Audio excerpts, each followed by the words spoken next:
So the first question was, what does the selection process look like in a public library?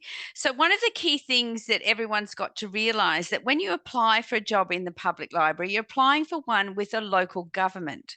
So it is exactly the same process as for any other council role, and will have selection criteria. It will have a position description, a formal position description. But senior positions or, sort of librarian or professional positions may also have a task attached. So while in Victoria we do have regional library corporations and they're an entity in and of themselves separate to council, they are legislated under the Local Government Act at the moment, so would require the same processes. For my library service, one of the key things is we often do give a task, and it might be a task to do with technology. It's not about whether you do the task well necessarily, it's about whether you're willing to give it a go. So one of the key things I think in a public library, because things change very often, is the recruiters and the library service are interested in people who are still learning, who are willing to try something and fail, sort of, because sometimes it's not going to work in the very first time you do it. Some local governments and some public libraries will provide you with the questions beforehand if you're shortlisted for the interview, and sort of you can ask if that's the process. If feedback is wanted, that's the third one. So what advice do I have for students and graduates who feel public libraries are not recognising their skills, their volunteering or work experience during the selection process for public library jobs? So welcome, Redora. Hi, sorry about that. Yeah, technology decided that my laptop didn't want to enter Zoom, but my phone did. So I guess this is like the process of AI. So thank you to everyone that's already joined. Sorry about the very brief, technical issues, but welcome, Jane. So we're up to the second question, Redora. Oh, so one awesome. of the key things Redora's just provided evidence for is what would you do if something went wrong? So you find an alternative, part of technology. Yes, initially Redora would have panicked, but she got through that and, sort of got up and on. So, sort of they're the kinds of experiences that you should jot down and remember for answering any of the questions that might come up in an interview. So in terms of recognising your skills, your volunteering or your work experience, one of the key things that you must do, it's not up to the person reading one of 300 applications to actually map what your skills mean in a public library setting. What do I mean by that? So you've had retail experience. Well, that's customer service experience. You've dealt with a difficult customer in a retail experience. You talk about that in light of public libraries. So, you don't say, while I haven't worked in public libraries, I still have retail experience. What you do say is, my, customer service experience includes de-escalating. I'm having technology problems now, Redora, so you're passing them on. You might say, I've had experience in de-escalating difficult customer situations, and here's an example. So, sort of it's those sorts of, you've got to map your volunteering experience to the public library section. So you might have volunteered at a Scouts group, you might have volunteered at an aged care home, you might have volunteered in other areas. So you have experience dealing with a particular audience, developing events and activities for that audience, and managing, sort of particular audience through to the end. So you've got to map that experience. You can't just say, I've volunteered here, or, sort of, I have this skill. What does this skill mean in a public library setting? Will I receive an email with feedback from public libraries? Well, that will depend on the local government. So remember, public libraries are not doing this on their own. If you got to an interview and you wanted feedback, then say it in the interview, sort of that you would really appreciate feedback about the interview process, your selection process. Could you, sort of book in that time, particularly if they tell you you should get an email if you didn't get the job. You will not get an email if you haven't been shortlisted. So because, sort of for any entry-level jobs in public libraries, they're probably seeing about 300 applications. So like, they're not all good applications, but they are seeing quite a volume of applications. So you won't get the feedback. So into part two, one of the other things that I do recommend for every person is ring the contact number. So one of the reasons I say ring the contact number and talk about the role is because they will remember your name. Make sure you plan that phone call. So, sort of you're asking about whether there's an person acting in the position now internally. You're asking that these are the skills highlighted in the selection criteria. Are there any other skills that they're looking for? If it's a part-time role, ask them about whether there's, if you want, are there opportunities for further shifts, because that really shows that you're eager to work and eager to, sort of work extra. And ask some key questions about the branch that you'll be located at. So it's located at this branch or for this library, or they haven't notified a branch. You can ask a little bit more about, sort of the volume. Are their branches busy? What is the size of the team? And you should have looked at the events that library service has held. I note that you hold story time, sort of 5 days a week, sort of just things like that you've noted about it. So do prepare for that call.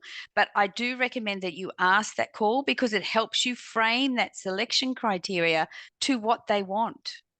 So really, sort of, which lifts your application just that little bit higher than others. So I do recommend you do that. So Redora, over to part two. Yep, thank you. Yep. Just gotta remember what my question was. So my part two question is specifically on skills and experience. So is there any type of soft skills specifically or that public library staff need to be good at the job? I do think you need to like people. You have to manage the public. So, so that's a soft skill that, sort of you need to be able to, sort of feel resilient, feel confident in a situation with the public. How do you prove that you've had that? Well, maybe you've done, sort of some speaking, maybe you've worked in McDonald's in a previous life, maybe, sort of any of those retail experiences or volunteering that you have done, but you really are working with the public. And being able to be resilient, respectful, calm, sort of it's about being calm in most situations to try and de-escalate it. You might have done some of the homelessness training, which is really that ALIA has put on previously. So that helps you de-escalate situations and gives you those skill sets.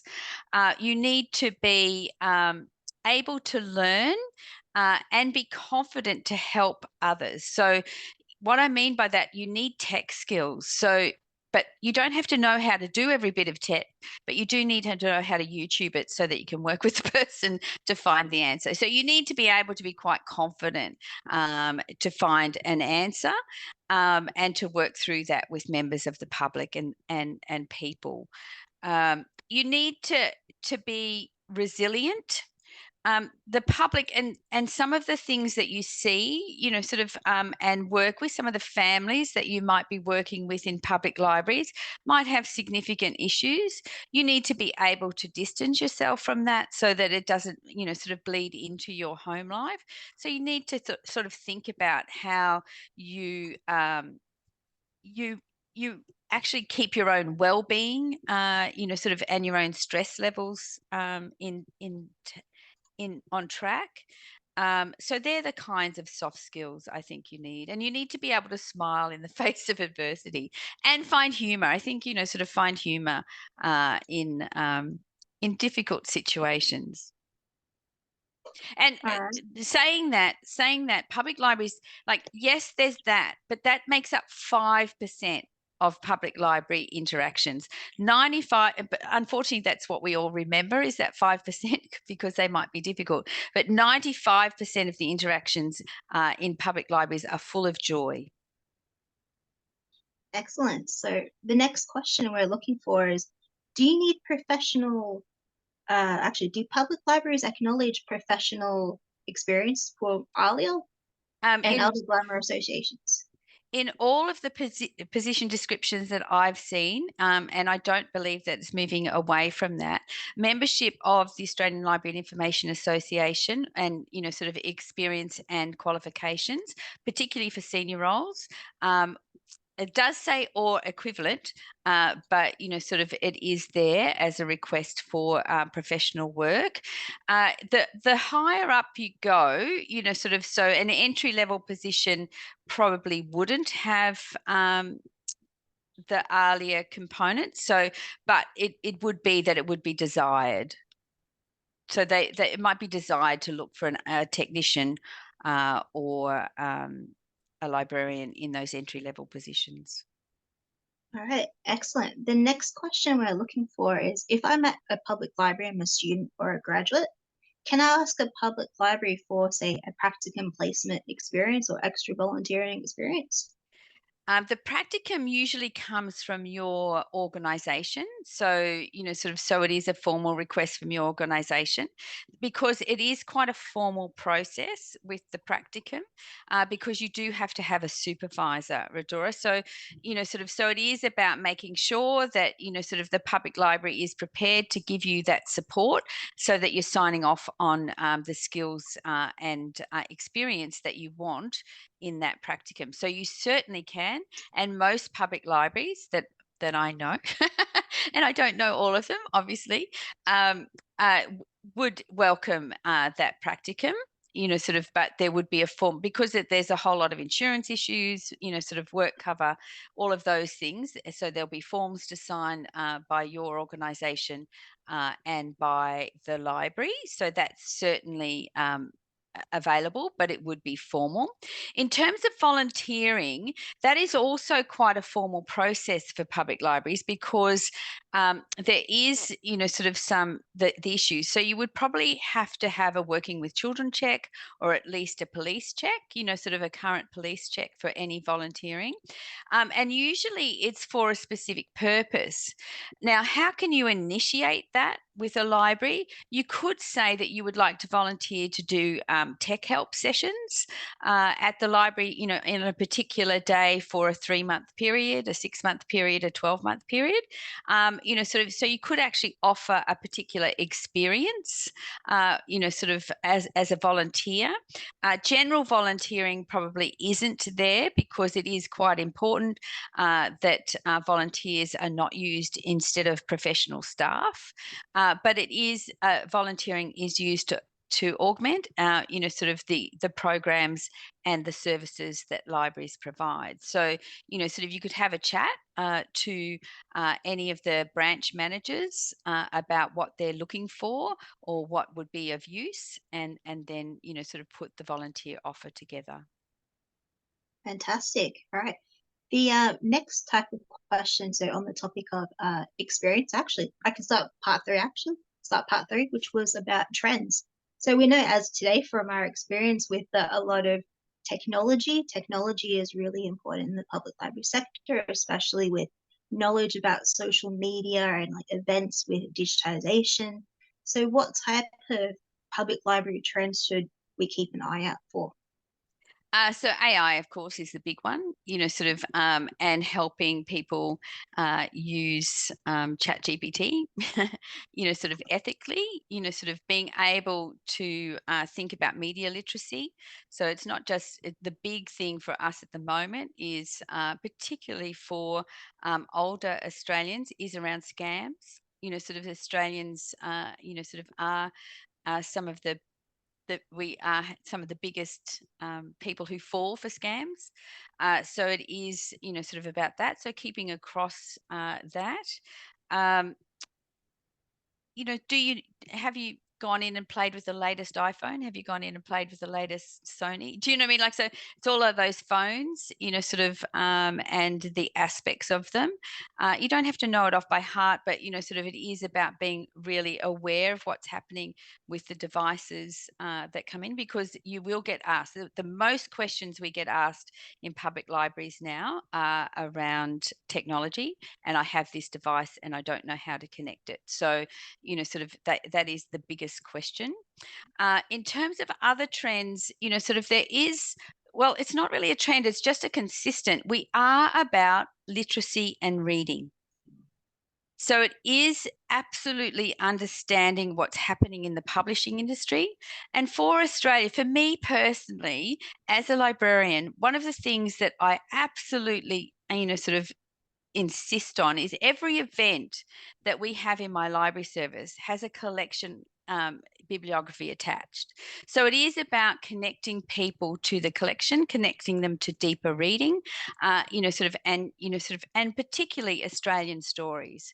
You know, sort of what I still wish that I didn't have to buy a James Patterson, but I do, and I have to buy multiple copies. But how do I get Chris Hammer, you know, sort of to be as popular as James Patterson? So, you know, sort of some of these things and understanding what's happening in publishing and trends, particularly Australian authors, is really important to promote Australian stories. And that is in visual media, you know, sort of as well as written media. The other trend to, you know, sort of really consider is it is about the need to connect children to stories, you know, sort of, and also to connect parents to understanding their role to connect children to words.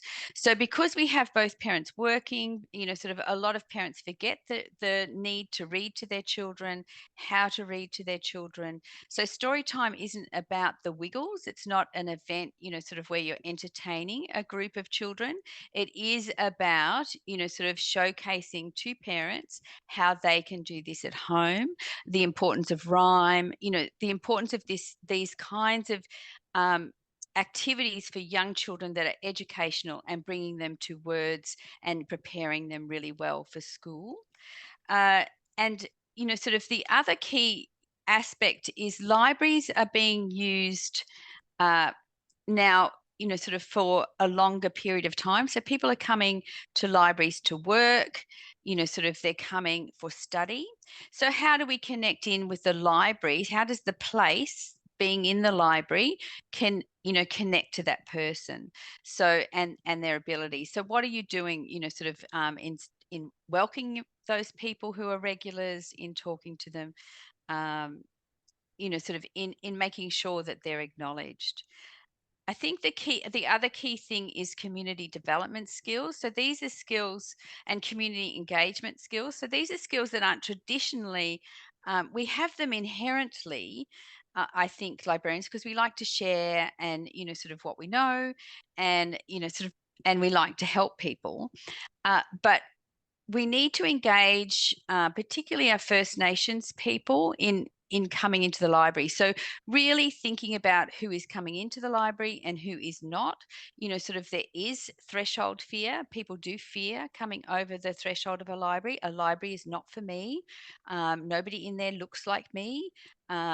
You know, sort of like I have another librarian, his father, you know, sort of has difficulty reading, so he doesn't think he can come into a library, you know, sort of. So all of these things we need to be aware of, and then thinking about how we engage those avenues of the community. So these are trends that library staff are going out into the community, doing a bit more co-design work, not problem solving, you know, sort of taking that step back from problem solving and working with the community around what they would like to see.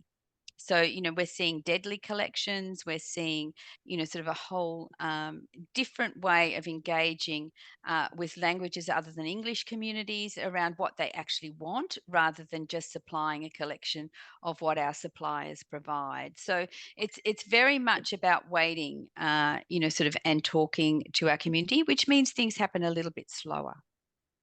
Does that So answer the your other question, Radora? it does, because a part of my question was also talking about, I know a lot of public descriptions talk about cultural and linguistically diverse groups. Sorry, it's linguistically diverse. So how to make like a physical collection at the library as well inclusive and accessible.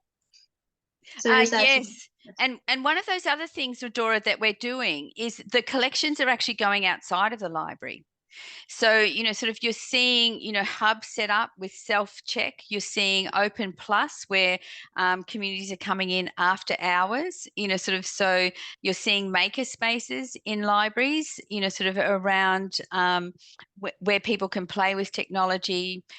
We have a sewing machine, like a textile one, sort of, so it's all about, sort of that being able to do play and learn in a library. But some of our collections, we're being a bit more lenient in letting the collections go to where the people are. So for the culturally linguistically diverse communities, where do they meet and gather, and does the collection go to them? So, sort of we're really thinking differently about how to connect people with a physical collection. With the e-collections, they are getting bigger, they are being used, but we do know that when young people, particularly young people, Gen Z and under, because they get all of their news and content on a device, when they're doing long form reading, they prefer a book. Do you know what I mean? It is actually more restful on their eyes. So, sort of, so there is still a place for physical collections. And then the big study that just came out in the US was that children learn better, learn more comprehensively by reading from a page than they do from online. And sort of when all of the textbooks have gone online, that's a real issue. So with that as well, because I know there was also a particular study for students who use Braille as well. So more libraries in, I think, the United States as well were including more Braille collections in their libraries as well to support the blind community with like different options. Yes. And, sort of in Victoria, we work with Vision Australia, sort of on making sure about that the Braille books are in the libraries, sort of, and really thinking about that. I do think text to speech will change things. And that's one of the things that I don't believe our library management systems and the systems that we use is ready for. Hey Siri is embedded in everybody's psyche, and my phone just turned on when I said that. So how is that going to work? Sort of, you've got voice to text in your messages now, sort of, how is that going to work with a library management system or a library app when our systems do not respond to voice? So that's a real thing for libraries, because I do think it will be bigger when you've got people, sort of, who are writing a book by dictating the book. And then getting it typed up, from the dictation, because what they're doing is speaking first, sort of, it's going to be more endemic, and our systems need to respond to that. I don't think we're prepared at all for that. I know I read Michelle Threets is one of the people from Solano Library that we frequently have a look at a lot. So one international librarian who mentioned about the Libby app that has a feature for autism. Ah, fantastic. Which is so if you're a child, to help anyone with autism have access to better reading, whether it's like a textbook, which I kind of read about, which I thought was amazing. So all of these kind of future tools that we can use in the library to make the experience easier. And we have absolutely, and we have, places where you can desensitize in libraries too now. So a lot of libraries are putting those places in where there's a bit quieter, particularly for neurodiverse community, and particularly for neurodiverse young people. Excellent. All right, the next question, sorry. Oh yes, is about professional reading. So do you have any, I know Insight is one particular place as our go-to place for ALIA CPD, as well as ALIA News. Is there a particular place where you find all of your public library or general library reading? So I scan quite a lot, as you know, because I'm still on Twitter/X, which is more slash now than the Twitter conversations. But LinkedIn is good too. But Public Library News is a UK blog, and sort of certainly has a lot of the UK based information and does the scanning. So I look at people who collate that kind of material and follow them. Sort of and sort of really look to people to sort of gather that information. The American Library Journal is a really good journal to look at, and your public library might have it as a professional journal. I'm not sure whether ALIA has it in our journals. I know because we have access to Jalia, which Yeah. probably could link on to. Yeah, so the American Library Journal has quite a lot. You should sign up to the newsletter. It doesn't come out all that often, but it does have things. The Australian Public Library Alliance e-news that comes from ALIA. So sort of that has public library key things in it, or library things. I look much broader because than just public libraries, because what's happening in university libraries and school libraries will impact public libraries as well. So sort of really keep your eye out for those blogs. Artifactors has a blog. The name escapes me now, but they're a UK company who work with libraries in makerspaces, and they do a monthly collation of all key articles for libraries general. Follow any of the vendors, the library vendors, emails, because they often collate heaps of what's happening in the yes, you still get the sales pitch, but sort of you get all of the other collations of what's happening in libraries. The Pen America, sort of their library one, OCLC has a library sort of blog. So really sort of looking at those key blogs is there as well to look at it. But you just follow people. Like, to me, Liz McGettigan from the UK, as I said, Public Library News is one from the UK that you can follow, and they put news up so that sort of you can actually see what's happening in the world. Yep. Another question that I just thought about now is with social media, especially, a lot of libraries have a public library presence, whether they have it via TikTok or they're using Facebook to promote their events. So what is your thought about public libraries using TikTok? You've invented a new one. Yeah, so it would be like a breath of fresh air. That was a myth. So a lot of libraries use Instagram too. So so again, particularly if you're applying or you're sort of you're in an area where you want to get into the public library, make sure you follow their social media so that you're aware of what they're doing. Sort of being able to do a reel, sort of any of the social media things. I think TikTok reaches a particular audience, but what you've got to do, what any public library should do, sort of with their social media, is just to make sure that they know what audience they're seeking, because not everything is a general audience. So Facebook is more of a general audience, and you'd be on Facebook if 70% of your community is on Facebook. But if 70% of your community is on TikTok, sort of then you're on TikTok. So it's really having an understanding there. But again, it'll tell the social media will tell you what's happening, what events are around, and sort of where what the library is trying to promote. Fantastic. And if you've got social media skills, sort of, or you've done reels, or sort of, but again, practice those things. They don't have to be, sort of, you don't have to be perfect at them. Because this is what I tell all my staff. We have a test, try and learn approach to everything. So I've never done a reel before. I can't do it. Well, what's the worst that can happen? Will anyone die if your reel doesn't work? No. So, sort of, so again, it's good to just have a try. Something. The worst that can happen is no one will view it. Poor you, sort of. So, when we first did our first online event that we recorded and put up, it went up sideways. So, sort of what did we learn? We learned how to position the phone so that it wouldn't go up sideways again. But, it wasn't the end of the world as we know it. So, so it is about, sort of being willing.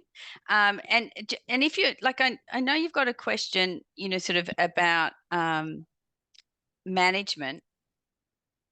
And, sort of the key things, sort of if there's a manager position going and you're a professional librarian, all I can say is go for it.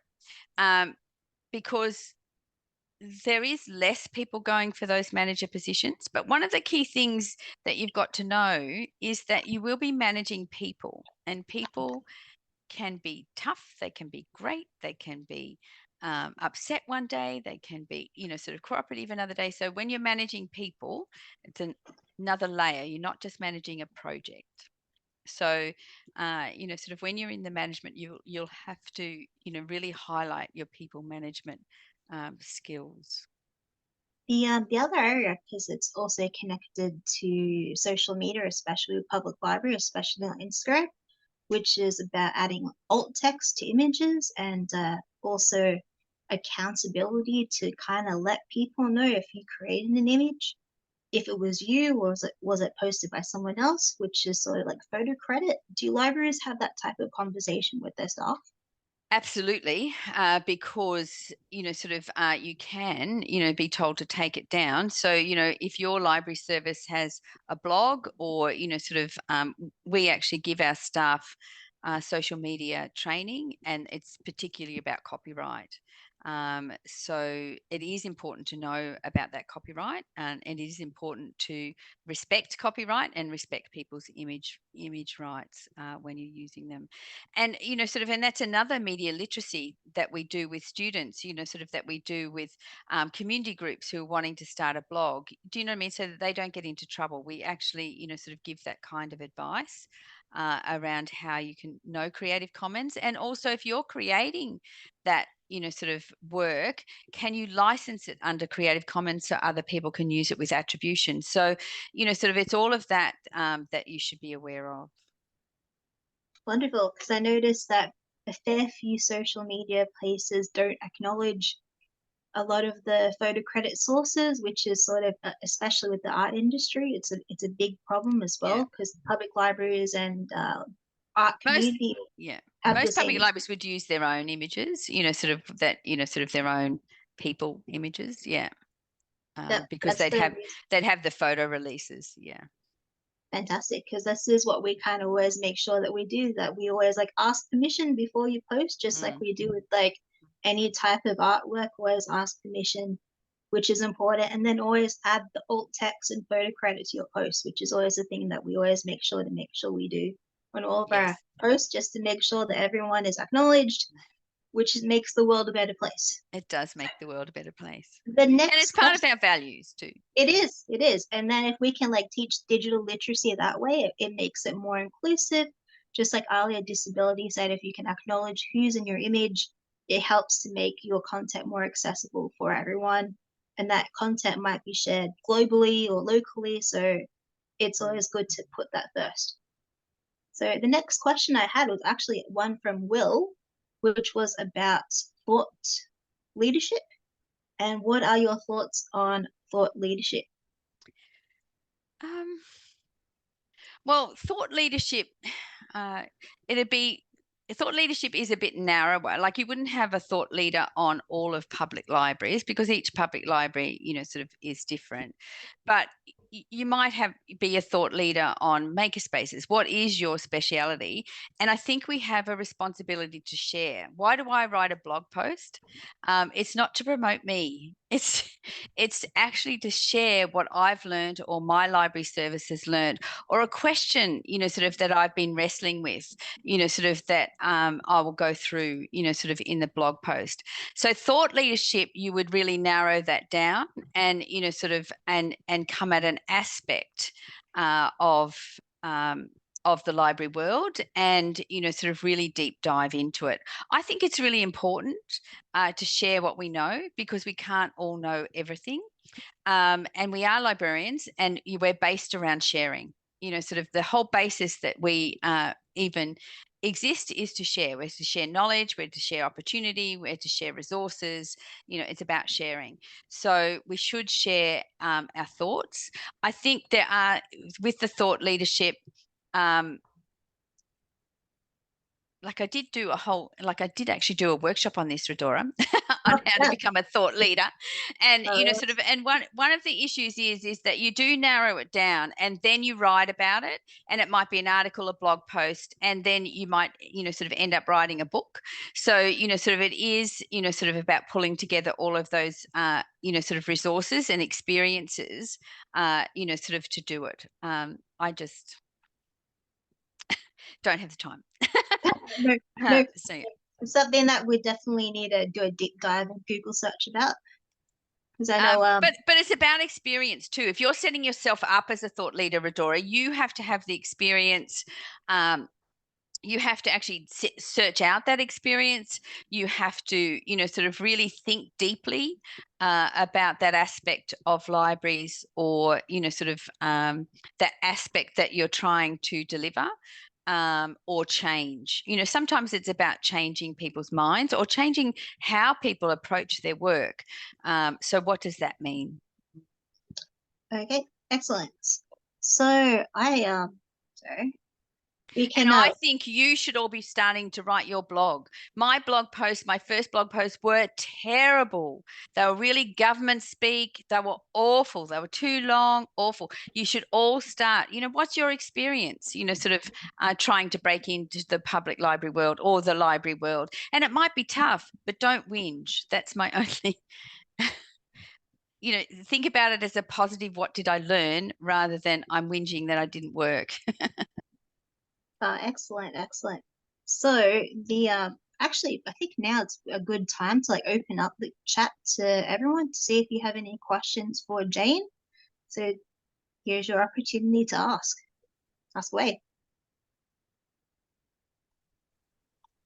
I'll start. I put it in the chat, Jane. So it was interesting how you said about the professional librarianship wanting, if they were willing to go for management positions. I'm in that scenario right now that I'm keen to go up, but I'm sort of lacking that experience in that area. So I'm a senior librarian at the job I'm at the moment. So, but without having the experience of managing people, besides being on the desk, it's sort of hard to prove to other libraries, or if I go outside of libraries, I have people management skills. So advice, I guess, in that area. So yeah. Okay, so sort of so thinking about that, what teams have you worked in and led?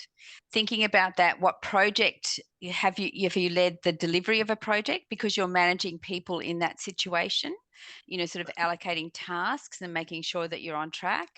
Have you done any performance management or, sort of advice? And if you haven't, Ryan, if that's what you're looking for, I would be talking to your supervisor and saying, sort of, this is where I want to go in my career. How can I have some acting, sort of opportunities, sort of to build this kind of skill set.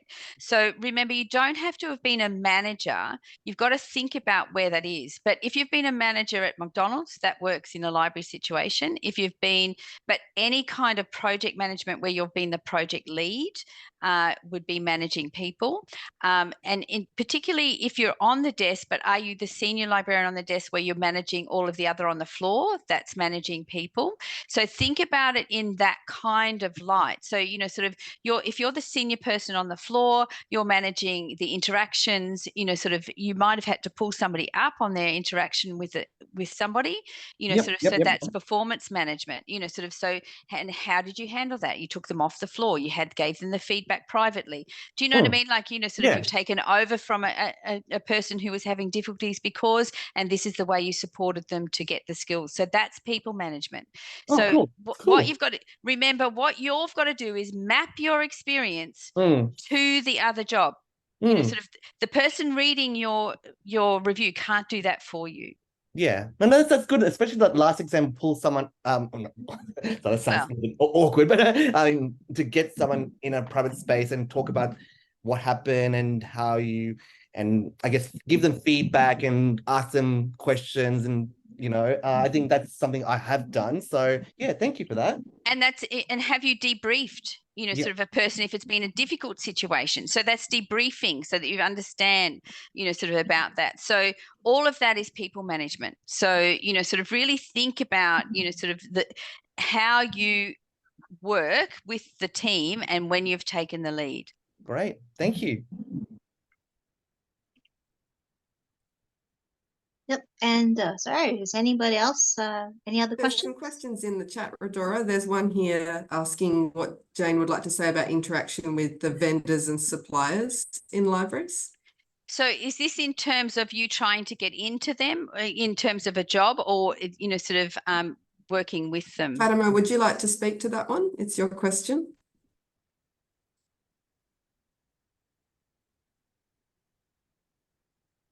Hi, yeah. Can you hear me? Can you guys hear me? Can you hear me? Just hear you, yes. Yeah. Just in general, because I don't know anything about it at all. So, okay. Sure, maybe job-wise. So with vendors and suppliers, it's always governed by contract. So, you know, sort of the interaction, you know, sort of would be mostly in public libraries with the back of house team. So it's the team around collections and systems. So that's the vendors and suppliers that we normally deal with. And it would be governed by a contract around who you use. And depending on how the library does their collection work, most libraries now use a profile. So if you wanted aspect into that, you'd be giving feedback around, you know, what's working with the collection as it's coming in, what's not working, so that that profile can be updated. You probably, in terms of working with them, they're looking for people who understand the publishing industry, particularly the book suppliers, collection suppliers, and the vendors, you know, around people like Rayco, which would be furniture, those kinds of suppliers are looking people who have really good networks in libraries and can speak library speak to sell. But, you know, you need to be really relationship focused and understand, like, you know, so understand the library world so that you can speak their speak. Thank you so much. Yes. Sorry. There's a question about library fines in the chat, actually, from you, Ryan. So most libraries have now got rid of fines. So, you know, sort of, I'd say it's a significant amount of public libraries in Australia now don't have fines. Those that still have them have a problem with their budget usually. And so it's about, you know, really the only way to get rid of them is to rework your budget and not think of them as not think of fines as revenue. So you do have to rework your budget, and you can show that there's a significant, and you'd be able to get it from any library who's done it, there's a significant business case to show that rich people pay the fines and poor people don't come into the library because they're afraid of fines. So there's significant research that shows that, and usually your counsellors and your management would recognise that this is not a good thing. And so, you know, sort of as long as you can rework your budget, we'll reduce fines, or at least remove them for all children and children's items.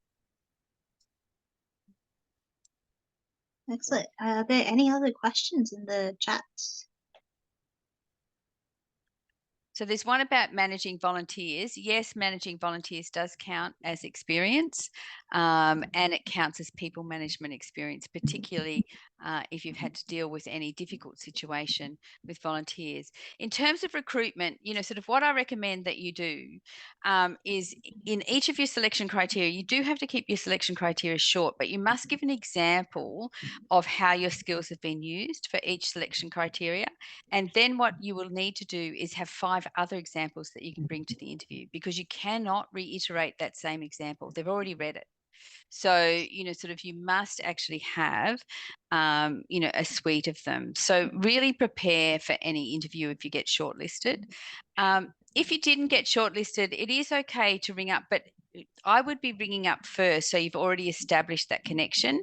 And then if you didn't get an interview, you just say, look, you really would like feedback. Is there a good time that you could book in to get feedback about your application so that you know how to do it better? Excellent. So I And know STAR method is very good for selection criteria as well. Hayley, that's a very good prompt. Yeah, I know that would link back to our ALIA SNGG resume review service. So if any of you are actually ALIA members, we can provide that for you 3 times a year for free. So if anyone is interested in using the STAR method, we can give you tips about that as well. And So if you do get the opportunity to act in a higher, sort of situation, put your hand up, sort of because it will all build your experience. So if you want a management experience, ask your supervisor, ask your library service, sort of these are the skills that, sort of I think I need. Are there other skills you think I might need? And how can I get them, sort of within the organisation so that I can build my skill set? Oh, there is a question that I just thought about. So ALIA provides, of course, SNGG for volunteering experience, which you can use for social media, but we also have our executive roles, which teach you admin skills. So do you think admin skills are practically important for back of house public library roles? Admin skills are really important for all public library roles, because sort of even if you're at a lower level and managing events, you still have to have all of those admin skills to keep the project management on track. Sort of it's about that is a really good skill set. Sort of it's about records keeping, it's about making sure that you sort of know who to file, you following policy. All of that kind of thing is a really good thing for admin. Very good back of house, but it's very good for your day-to-day sort of organization of what you do. Excellent. So I think that was roughly about all the questions we had, unless anyone else in the chat has any other questions. Feel free to ask. The other thing I recommend, if you haven't already done it, sort of, I do think you should sign up to the CPD scheme for ALIA, because one of the things that really does for you is, sort of it builds some of your experience. So you can go back and go, oh yeah, I did that, sort of, so that, sort of really helps. If you have a CV, everything goes in your CV, but then you have a different CV for every job, because the things that go to the top are what the job wants. So, sort of you don't keep your CV the same. So particularly if you've been in libraries for a while, or you've had, this is your second career, and, so if you've had a long career in something else, so, sort of you bring to the top what the job is looking for. All of the other things stay, but you highlight what you want. So there's a bit of a reordering of your CV and highlights of each job based on, sort of what the needs of the job is. How should I reach out to public libraries regarding work experience as a student? You need to work with your institution and, sort of contact the public library and ask what the forms are. But your institution also needs to reach out to the public library. So you need to work with your educational institution to reach out. You can say, these are the libraries that I want to work at. And remember, a public library, the big manager is in one place, but the branches are all around. So, sort of, so it might be the, sort of the Bayswater Library, but, sort of that's not necessarily the main library. So, sort of you need to look at what the local government HR processes are, because the public library won't control those. There is actually a question that would link to NJAC had a recent survey recently about types of barriers that would prevent people from getting public library jobs around licenses and having a driver's license. That is a requirement. So how do you, so what would you recommend for, say, a person that sees the perfect public library job, but they do not have a license? Well, the issue with having a license in a public library sector is about being able to get to every centre, because there's not just one.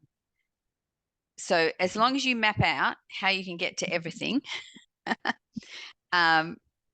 you can say, so if there's good public transport and you've worked out a way to get to that other place, because otherwise you'd be Ubering and it's costly, because the issue is you have to be able to get to another branch. So for example, one of my libraries, we had a number of people sick, and it meant that I couldn't open unless I moved somebody who was already at a branch to this other one. So they had to get in the car and drive. Now I pay for their petrol, but sort of they drive from place to place. So sort of what they had to get to another branch so that I could open that branch. So there will be that requirement. So that's the issue with the driver's license. I think if you're in a city, that's not as much of an issue, because there is public transport that you can, sort of get from one branch to the other. And as long as you, sort of say that, that it's up to you to get to the, sort of to where you need to be.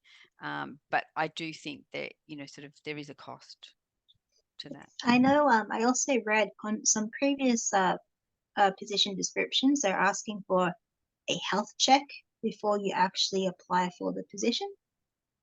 How does that work? That would be a council requirement, Rodora, but sort of one of the key issues with public library work is you are standing, you are bending, you are lifting, sort of, so it, like it is a physical job. It's not a job where you're sitting down. Sort of my library staff probably walk over 10,000 steps a day, sort of, so, sort of, so that can be it, but that's usually a council requirement rather than a public library requirement to have the health check. Fantastic. And so it would only be in, sort of, that you can lift, sort of that you're reasonably, that you can stand. Yeah, it's not a health check that, you have to pass a fitness test to run a marathon. excellent, because I don't think anyone needs to do a marathon before we join a library. No. But if you do, then fantastic. So that was roughly about it that I could actually think that. Sorry, 2 o'clock. So thank you for joining and answering our questions. And also, before I finish the chat, we have a Glover Match event in May that we do every year. So if anyone is interested in having that one-on-one feedback, we will be promoting this in early May. So be prepared for our next chat. And thank you, Jane, and everyone for joining.